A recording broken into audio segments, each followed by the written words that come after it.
See, this is very important and basic video before going to write your AP set or TG set examination. Okay, so ECET exam మీ dates అందరికీ తెలుసు. ఈ video అనేది మీకు ECET ఎగ్జామ్కి 1 day ముందు లేదా 2 days ముందు మీకు ఇంకా టైం ఉన్నా కూడా ఉపయోగపడుతుంది. ఓకేనా?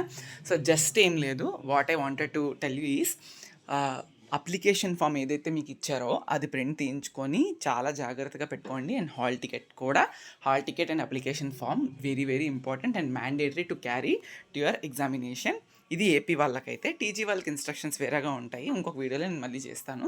ఓకే, అండ్ అలానే ఏపీ సైడ్ నుండి మీకు ఓన్లీ ఈ అప్లికేషన్ ఫామ్ అండ్ హాల్ టికెట్తో పాటుగా మీకు ఇంకొక ఇంపార్టెంట్ థింగ్ ఉన్నది. ఏంటి అంటే that is your ID card. College ID card అయి ఉండొచ్చు, లేదా ఆధార్ కార్డ్ అయి ఉండొచ్చు, లేదా పాన్ కార్డ్ అయి ఉండొచ్చు.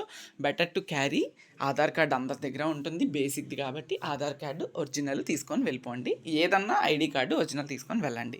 ఈ 3 చాలా చాలా ఇంపార్టెంట్. చాలామంది ECET exam morning slot, afternoon slot ఉంటుంది.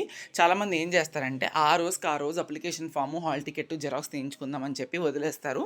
అది చాలా చాలా రిస్క్. ఎందుకంటే మార్నింగ్ స్లాట్లో ఉన్న వాళ్ళకి మీకు జెరాక్స్ సెంటర్స్ ఓపెన్ చేసే టైంకి మీకు ఎగ్జామ్ కూడా స్టార్ట్ అయిపోతుంది. సో ఇలాంటివి ఏమీ పెట్టుకోవద్దు. ముందు రోజు లేదా 1-2 days ముందుగానే మీరు ECET examination, hall ticket, application form 2 కూడా తీసుకోండి. అండ్ వెళ్ళేటప్పుడు నెసరీగా ఐడి కార్డ్ క్యారీ చేయండి, ఒక పెన్ క్యారీ చేయండి, వాలెట్ క్యారీ చేయండి. వాలెట్ క్యారీ చేయకపోయినా పర్లేదు, అట్లీస్ట్ కావాల్సిన బస్ పాస్ అండ్ అలానే మనీ కొంచెం క్యారీ చేసుకోండి. ఇవి మ్యాండేటరీ థింగ్స్. ఓకే, మిగతావన్నీ కూడా ఇంకొక ఇంపార్టెంట్ విషయం, ఏమేమి థింగ్స్ క్యారీ చేయాలి వద్దు అనేది ఆల్రెడీ నేను చెప్పాను. ఇంకా డీటెయిల్డ్ వీడియో డిస్క్రిప్షన్లో పెడతాను, ఒకసారి చూడండి. అండ్ ఆల్రెడీ కెమిస్ట్రీ రిలేటెడ్గా మీరు ఏపీ అయినా టీజీ అన్నా కూడా ఒక 5 chapters వరకు కెమిస్ట్రీ రిలేటెడ్గా నేను వీడియోస్ చేశాను, కొంత ఎక్స్ప్లెనేషన్ ఇస్తూ కొన్ని బిట్స్ చెప్పడానికి.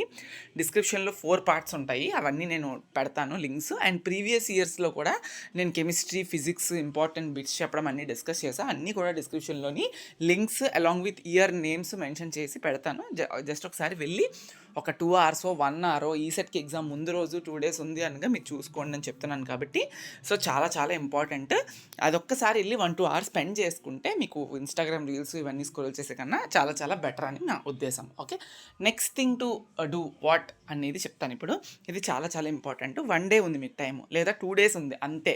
ఇలాంటి టైంలో మీరు ఏం చేయాలి అంటే హోల్ సిలబస్, హోల్ కాన్సెప్ట్స్ అన్నీ 200 marksకి ఖచ్చితంగా ఎవరు కొత్తగా చదవడము ఇవన్నీ చేయలేరు. ఎందుకంటే హ్యూజ్ సిలబస్ మీద మనం ఎగ్జామ్ రాయబోతున్నాం, అదే కాంపిటేటివ్ ఎగ్జామ్ రాయబోతున్నాం. ఇది మనకేమీ డిప్లొమా ఎగ్జామ్స్లా కాదు.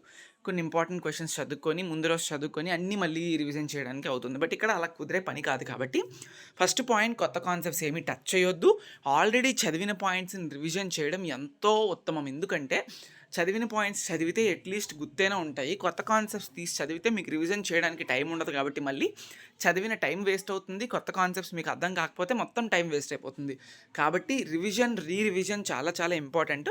ఈ రివిజన్ చేసేటప్పుడు కూడా ఒక స్ట్రాటజీ ఫాలో అవ్వండి. అదేంటి అంటే మొత్తం బుక్లన్నీ చదవాల్సిన పని లేదు. రన్నింగ్ నోట్స్ ఏదైతే మీ దగ్గర ఉందో, ఎస్పెషల్లీ కోర్కి చెప్తున్నాను, రన్నింగ్ నోట్స్ ఏదైతే ఉన్నాయో ఆ రన్నింగ్ నోట్స్లో ఇంపార్టెంట్ పాయింట్స్ ఏవి అనేది మీరే రాసుకుంటారు కాబట్టి మీకు తెలుసు. కాబట్టి 1 hour అయితే 1 hour, 4 hours అయితే 4 hours చక్కగా కోర్ అంతా కూడా రన్నింగ్ నోట్స్ రివైజ్ చేయండి. ఒకవేళ మీరు రాసుకోకపోతే మీ ఫ్రెండ్స్కి ఎవరికైనా అడగండి, రాసిన వాళ్ళు చక్కగా పెట్టమని అడగండి, రిక్వెస్ట్ చేసుకోండి, పెడతారు. ఓకే, అవి చదువుకోండి, సరిపోతుంది. అండ్ మ్యాథ్స్ కానీ, ఫిజిక్స్ కానీ, కెమిస్ట్రీ కానీ నెంబర్ ఆఫ్ ఫార్ములాస్ ఉంటాయి. కెమిస్ట్రీలో సొల్యూషన్స్ ఉంటుంది, తర్వాత ఎలక్ట్రోకెమిస్ట్రీ నుండి ఫార్ములాస్ ఉంటాయి, వాటర్ టెక్నాలజీలో నుంచి మనకు ఫార్ములాస్ ఉంటాయి, సమ్స్ వస్తాయి.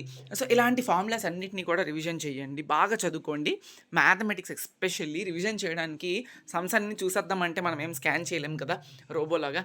జస్ట్ మీరు చేయాల్సింది ఏంటి అంటే ఫార్ములాస్ అన్నీ కూడా mathematics, starting from the matrices, properties ఉంటాయి, పార్షియల్ ఫ్రాక్షన్స్లో పెద్ద ఫార్ములాస్ ఏమి ఇంక్లూడ్ అయ్యి ఉండవు. Trigonometry is a bulk of formulas and differential equations, integration అన్ని ఫార్ములాస్తో కూడున్నవే. అండ్ ఎస్పెషల్లీ మళ్ళీ సర్కిల్స్ కాన్సెప్ట్ ఉన్నవి, అన్నీ కూడా మీకు ఫార్ములాస్ ఉంటాయి. కాబట్టి ఇవన్నీ బాగా చదువుకోండి.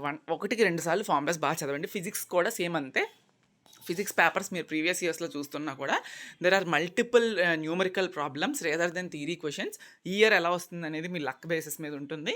బట్ న్యూమరికల్స్ వస్తున్నాయి అంటేనే there is involvement of the formula.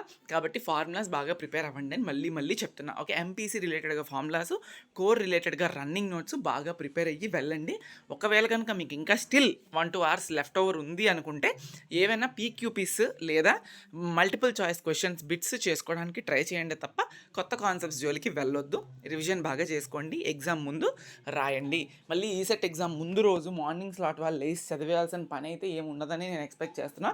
ఎందుకంటే నేను మళ్ళీ చెప్పినట్టుగానే అన్నీ చదవలేరు కాబట్టి జస్ట్ మెమరైజ్ చేసుకోవడానికి ట్రై చేయండి. కానీ ఏవి కూడా కంగారు పడొద్దు, కాన్ఫిడెంట్గా రాయండి. టెన్షన్ తీసుకుంటే చదివినవి మర్చిపోతారు, ఎగ్జామ్ కూడా అటెంప్ట్ చేయలేరు సరిగ్గా.